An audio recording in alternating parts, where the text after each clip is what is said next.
بسم اللہ الرحمن الرحیم۔ السلام علیکم۔ ماریا اپنی عادت کے مطابق فجر سے پہلے بیدار ہوئی اور فجر کی نماز ادا کی اور پھر اسکول جانے کی تیاری میں مصروف ہوئی اور کچھ ہی دیر کے بعد اسکول کے لیے خوشی خوشی روانہ ہو گئی۔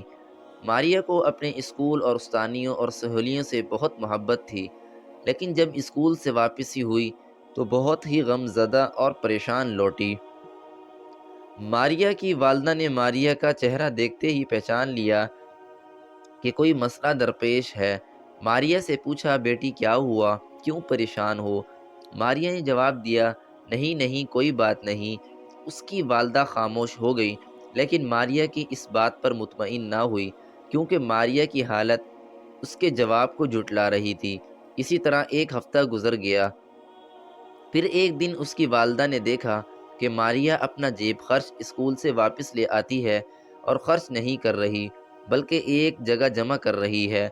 اب تو اس کی والدہ کو بڑی تشویش ہوئی اور ماریا کو بلایا اور وجہ دریافت کی۔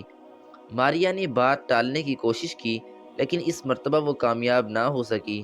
آخر کار وجہ بتانی پڑی۔ ماریا نے کہا، امی جان، میری کلاس میں ایک نئی سہیلی آئی ہے اور میں اسے پسند کرتی ہوں اور اس سے دوستی کرنا چاہتی ہوں، لیکن وہ دوستی کرنے پر راضی نہیں ہے۔ اس نے دوستی کے لیے شرط لگائی ہے کہ تم روزانہ بڑی رقم لے کر اسکول آؤ گی اور پھر ہم مل کر کھائے پیئیں گے اور کینٹین سے خریداری کریں گے۔ ماریا کی والدہ نے کہا، یہ کیسی عجیب شرط ہے، یہ تو کوئی اچھی بات نہیں ہے۔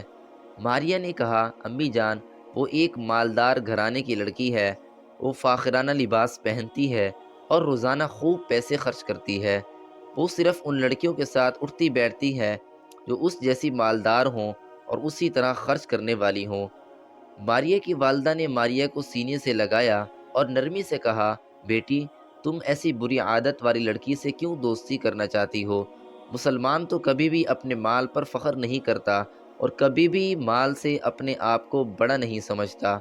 ماریا نے کہا، لیکن امی جان، مجھے اس سے محبت ہے کیونکہ وہ ذہین اور محنتی لڑکی ہے اور میری طرح وہ بھی حافظ قرآن ہے۔ اس کی والدہ نے جواب دیا، لیکن بیٹی، حافظ قرآن کو چاہیے کہ اپنے آپ کو قرآن کے اخلاق کے مطابق ڈھالے۔ اللہ تبارک و تعالی نے سورہ لقمان میں ارشاد فرمایا، وَلَا تُصَعِّرْ خَدَّكَ لِلنَّاسِ وَلَا تَمْشِ فِي الْأَرْضِ مَرَحًا إِنَّ اللَّهَ لَا يُحِبُّ كُلَّ مُخْتَالٍ فَخُورٍ۔ ترجمہ، لوگوں کے سامنے اپنے گال نہ پھلا اور زمین پر اترا کر نہ چل، کسی تکبر کرنے والے شیخی خورے کو اللہ تعالیٰ پسند نہیں فرماتا۔ اور اس کی والدہ نے کہا، حافظ قرآن کو تو چاہیے کہ قرآن پر عمل کرتے ہوئے اپنے مال سے ضرورت مندوں کی مدد کرے۔ اگلے دن صبح جب ماریا اپنے کمرے سے باہر آئی تو اس کے ہاتھ میں ایک بڑی تھیلی تھی جس میں کپڑے اور کھلونے بھرے ہوئے تھے۔ وہ سیدھی اپنے والد صاحب کے پاس آئی اور کہا، ابو جان، یہ چیزیں میرے پاس زائد ہیں، کسی مستحق کو دے دیجئے۔